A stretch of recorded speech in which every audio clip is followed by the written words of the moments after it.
What is going on, guys? Name's Z-Free. Welcome back to another Dragon Ball Z Dokkan Battle video. So we're going to talk about Super Saiyan Goku, the strongest in the other world. This is the free-to-play farmable intelligence Goku from the global exclusive mission. People have been asking me about that. I don't know if there's any plans to add that to JP if it's not already live, because I haven't checked in like the last day or two.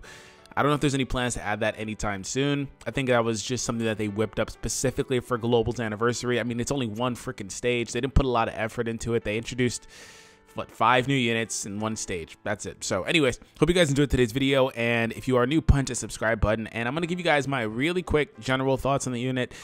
And we're going to get into some gameplay. So anyways, all right, so all types, HP and attack up 30%. He is a rainbow leader, quotes up. He doesn't offer key or defense, so he's not the best, but he's a passable one if you need something like that.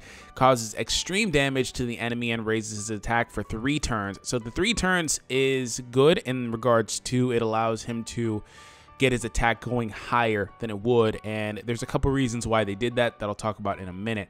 So his passive is a high chance of key +2 and attack +80%. High chance generally equates to about a 50% chance of doing it. It's not particularly, really high. It's not like he's guaranteed to do it. He's going to do it about half of the time, which isn't a bad thing, but I wish he would have at least got his key and guaranteed, or maybe his attack. I don't know. Either way, I'll talk about that a little bit more. All in the family, Golden Warriors, Super Saiyan, Kamehameha, Saiyan Warrior Race, and Otherworld Warriors. When he is at SA10, as you see his key meter here, he fires his super attack off at 9 key, I believe. That's 9 key. And last but not least is his stat distribution: 7,640 HP, 6,415 attack, and 3,474 defense. And he uses 6 of the Pycon medals, I believe. So last little thing, he has a 12 key multiplier of 130%. So quick thoughts on the Goku, in which I'll give some more in the gameplay when you guys see him, because I have put orbs into him. They compensate for this unit all over the place. I recorded a video on it, but I'm going to go ahead and just re-record that in a minute, actually showing his gameplay, because like it got messed up. So basically, long story short, he's relegated to being an off-rotation unit. I'm going to use him on my hero team, but he's relegated to being an off-rotation unit because if you put him in one of the first 2 slots, unless he's going to take that hit in the first slot and the other 2 units can link together, he is a link, as far as key goes at least, he is a dead spot, right? These units, Bandai seems to think that these units that are self-sufficient, that give their own key or even super attack early, are good enough so that they don't have to give them like prepared for battle. But this is how important that link is. If this guy is in the middle of 2 other units, whether they link well or not, if you don't have a key support in one of those slots, one of those guys is actually, both of those guys is at like 6, maybe 7 key. And it's not super easy to get super attacks to that point. I actually literally had him between Super Vegito and Vegito Blue because I needed Vegito to take those hits. And I had to put the Goku in the middle. And I was like, because I don't want to throw him off of rotation, because it's his video, it's his showcase. He has to be here. I can't have him not come back for like 3 turns. So that is an issue. So extreme modifier on the super attack could have been better. Could be a supreme one. One day they probably will awaken him and give him that, and possibly take off like All in the Family and give him rebirth and prepare for battle maybe. But he gets extreme because he gets the 3-turn raise, which is why in my video I invest in additional attacks on him. I've heard some weird things, like some people have prioritized crits or dodges. That's fine with me. Just on a lot of units like this though, I always will say that the faster you can get that, the better. So I would prefer the additional, and then on top of that, a slight investment in crits. So I think mine is at 15 additional and 6 crits, and just a free 5 dodge. I never will recommend investing more than the 5 the 5 free dodge in an intelligence unit. I mean, there's just no point. It's so low proc rate. You get 1% per level, whereas additional attacks and crits you get 2% per level. So level 5 crit means 10%. At level 5 additional means 10% chance of additional attacking, and a level 1 or level 5 dodge means a 5%. So it's not really worth it. It's not worth the investment. So he also gets that 80% attack increase, which is actually very sizable, but they cap that off by giving him a chance. I wish that he would just like innately get it because that's why his stats are so low. Like his attack is so low because they're compensating, because they're giving him the 3-turn raise, 80%. So last but not least, I will say that the Goku and a lot of these free-to-play units, man, they're viable if you are lacking options, right? If you need an intelligence unit filler, he's definitely really good for that. And that's where he would basically capitalize, especially if you're running like LR Gohan. Later on, when Super Gogeta becomes the intelligence leader on Global, he is good for that. Now, as far as orbs go, I don't really think it's worth it for a lot of people. And I say this in regards to like every free-to-play unit, to be honest. Aside from Goku Jr., who has his own orbs, it just simply may not be worth it because there's a possibility that you may pull something better. And I do understand, you know, people have like 100% their Broly free-to-play, their Super Saiyan 3 Tech Goku on JP free-to-play, and it works fine for them. That's great. I'm all for that. But I'm a big advocate of, hey, potentially you may pull the actual like God lead version. So who knows? But that's why I love Goku Jr. so much, because he uses his own orbs. But if you want to put some orbs into him or unlock some paths, you can, and get him like additionals and stuff, and you know, get him going, because mine is really good now. So we're gonna go ahead and cut over to gameplay. I hope you guys enjoyed it, and if you made it to this point of the video, didn't skip it for the gameplay, let me know, because if you did skip for the gameplay, then you missed all the pertinent info about the unit. All right, I'll be right back. What is going on, guys? We're back with the gameplay portion. Hope you guys enjoyed the first breakdown, and we're going to show you guys some gameplay of the Goku. I'm not going to go for any key because I want to see if I can talk about what I was talking about here. By the way, I did bring Kaioken Goku and Pikkon. They're not max SA level yet, so don't really think of this as their particular showcase.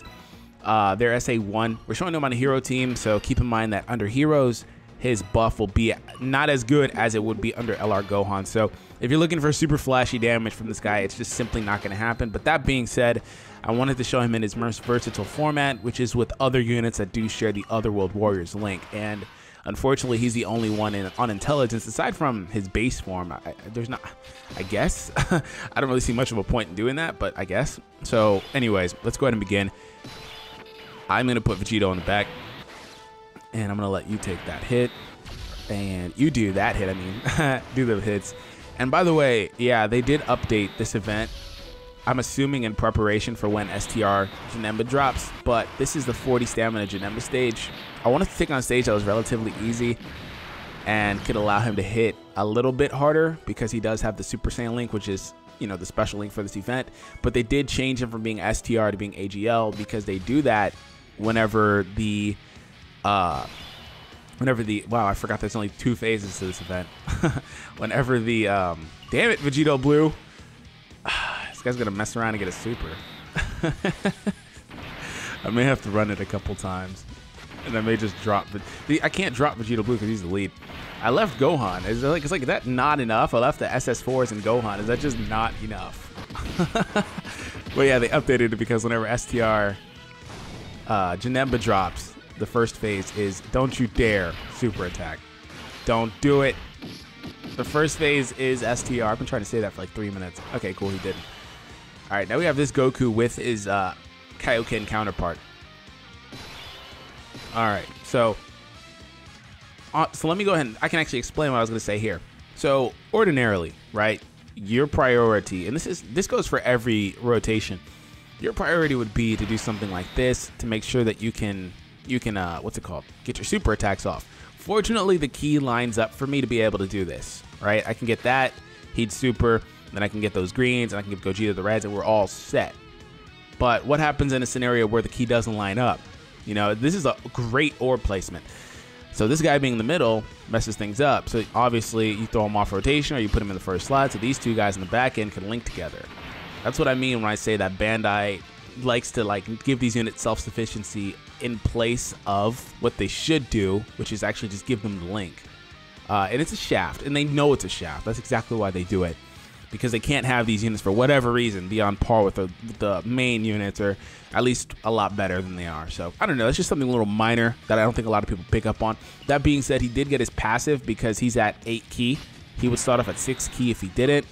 At least when he's not linked with Gogeta, because Gogeta has Golden Warrior, which pops his Goku to 9 key. So I'm going to put this back so he can get that Otherworld Warriors link, and I think Kamehameha triggers. Alright, this Goku does not stun or anything, so keep that in mind too. The more key you get on him, the better, so you can fully maximize the key multiplier, even though he supers early. Do I need to heal here? Do I expect Janemba to hit for 120,000? I don't. Okay. Yeah, I don't expect it. 251,000. Oh yeah, I didn't show my Goku's distribution. Wow. He almost one-shot him. Let's see what this guy does. No crit, because he can't crit. I never summoned a dupe. By the way, he's not farmable. This guy's not farmable. Oh yeah, so keep in mind that he had type advantage too. So yeah, Goku hit really hard in his one attack. I'll definitely have to do more showcases. What I'm going to do over the course of like the tournament is I'll probably show him in the tournament under like a LR Gohan lead. So we'll probably do something like that. Let me actually, I'll be right back with the Goku.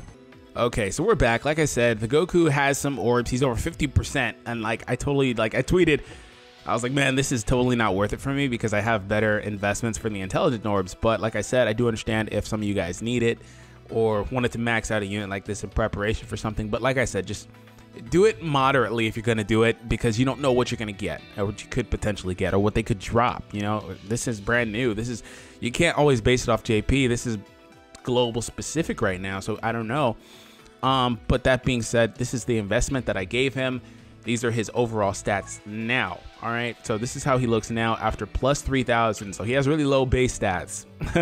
Plus 3,000 has him looking like a summonable unit now. These are like stats of like a summonable unit when he's maxed out at UR. That's pretty much where he's at. And this is the distribution. Like I said in the previous portion, I prefer to give additionals to units that raise attack for 3 turns. The one stipulation with that is that it may potentially be a normal attack. But either way, you get double attacks off, meaning you have double the chance to crit.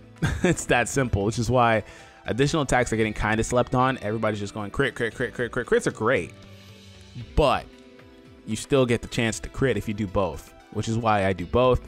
And it doesn't really matter if the level's higher or not when it comes to additionals. He's just going to super, he's going to normal. You know, it is what it is.